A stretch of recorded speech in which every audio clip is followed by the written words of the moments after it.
गोष्टी छोट्यांसाठी, मोठ्यांसाठी, ज्येष्ठांसाठी, गोष्टी आनंदासाठी, गोष्टी आनंदासाठी. आनंदाने समृद्ध व्हा, जाऊया गोष्टींच्या गावा. आजच्या आपल्या कथेचं नाव आहे सावली. एक सामान्य व्यक्ती, धर्मपरायण, नीतीचे चालणारी, पापभिरू आणि सबंध दिवस देवाचं नामस्मरण, पूजन, अर्चन करण्यामध्ये वेळ घालवणारी, अशी त्याच्या आयुष्याची अनेक वर्ष गेली. एकदा असं ध्यान करत असताना त्याच्यासमोर देवदूत प्रकट झाला.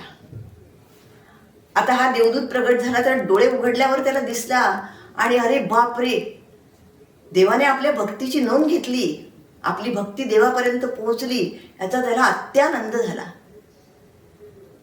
देवदूत त्याला म्हणाला, मला तुझ्या इष्टदेवतेने पाठवलंय, तुला जे काय हवं आहे ते देण्यासाठी. तेव्हा माग, तुला काय हवं ते माग. तो लगेच म्हणाला, छे छे, मला काहीच नको. माझ्या भक्तीची परमेश्वराने वैकुंठात बसून नोंद घेतली, हेच माझ्यासाठी कितीतरी भाग्याचं आहे आणि त्याचाच मला अफाट आनंद झाला आहे. देवदूत म्हणाला, असं कसं? मला परमेश्वराला तोंड दाखवावंच लागेल ना, तेव्हा तुम्हाला काहीतरी मागावंच लागेल. सांगा, काय तुम्हाला हवंय?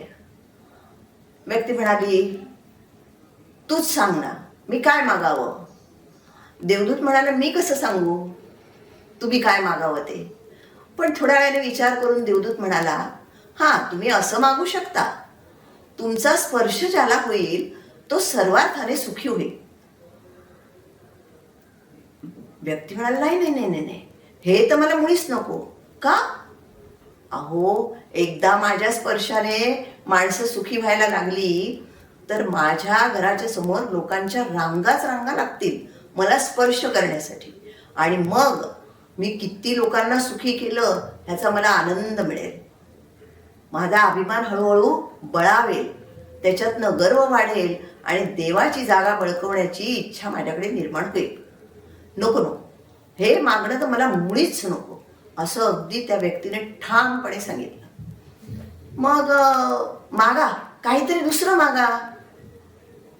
त्या व्यक्तीने म्हटलं, काय मागू? हां, तू एक करू शकतोस, माझ्या सावली देणारी व्यक्ती सुखी होईल असं दे. त्याने काय होईल?